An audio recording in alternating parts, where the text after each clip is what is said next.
One day there was a town that was created by the Giver, the source of all goodness in the world. The people of the town were happy in the town. They smiled as they greeted each other in the streets. They shared their food, their work, and their time. The women wore pretty pastel-colored dresses. The men wore handsome creamy white shirts.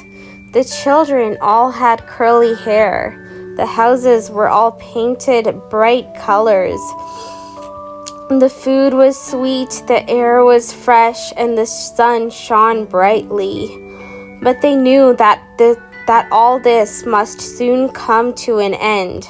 There was a vase full of evils hidden away in the cellar of the town hall, locked in a box that was locked in another box that was locked in another box. Soon the taker would rise. The taker was foretold by prophecy. The taker would break the seal of the vase, releasing the evils out into the town. The evils would cause havoc and wreckage, and they would kill everyone before descending into the world beneath the horizon.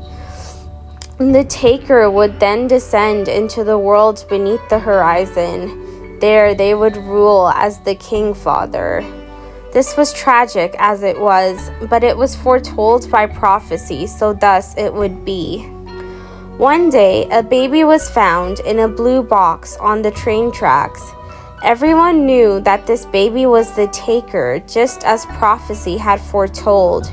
Some people suggested leaving the baby taker on the train tracks so that a train might run over them and the town would be safe. But the majority of the townspeople knew that they could not leave the baby on the train tracks. The prophecy was very clear on what was to be the fate of the town. The townspeople took the baby King Father off the tracks and into the town to be raised there. There, they knew they were a creature of unholiness and corruption, but they had to follow the prophecy. Alas, the baby was raised inside the town by the townspeople. The baby was fed, but with milk made from chalk dust, not milk from the cow. For the milk from a living being was said to help one form connection to the living world. And if the baby had connection with the living world, they would not be able to destroy it. As the baby grew, they were passed from family to family, spending a week with each family. This was so that the child could not form any close family bonds. Because if the child learned of love, they would not fulfill their prophecy. The child was sent to school to be taught in the ways of the world, but they were not allowed to play with the other children, because if they made friends, they might feel love for the town. The child had straight hair. The child was fed, but not with food that came from living beings. Their food was made of dust and rocks. The child was clothed, but not in soft, warm clothes like the townspeople. They were made to wear the bags of plastic that were normally used to store garbage in.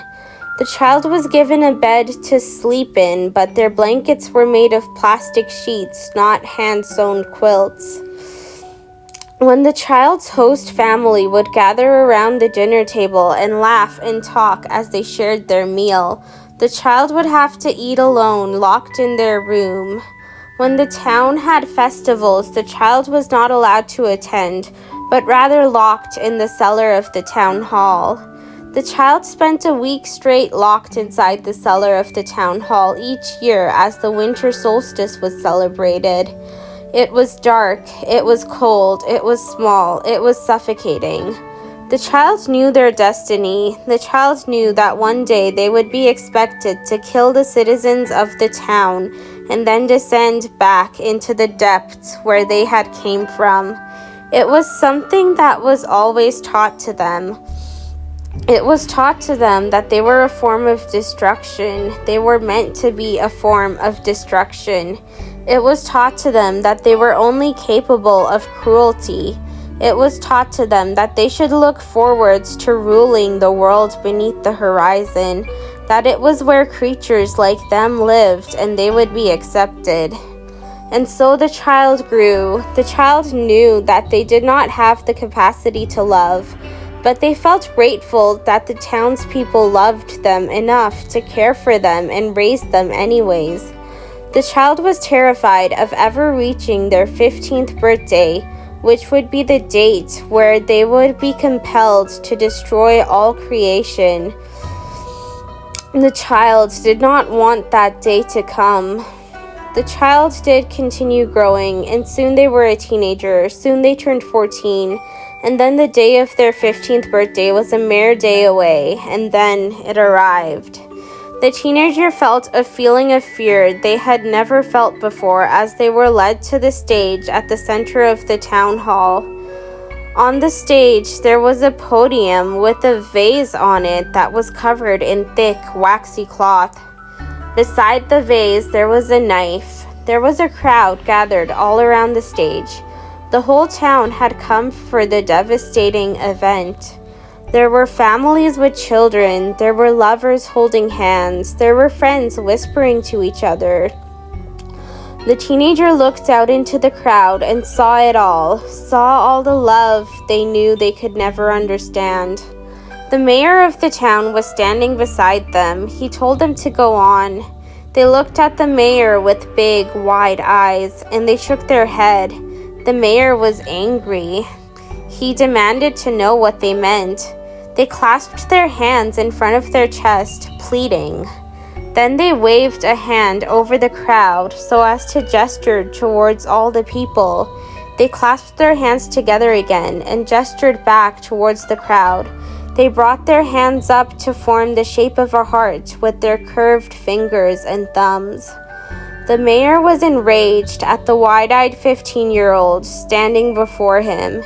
He told them that if they did not break the seal on their own, then he would take their hands in his and make them break the seal. The teenagers stared up, terrified. They held their hands up, placating in surrender.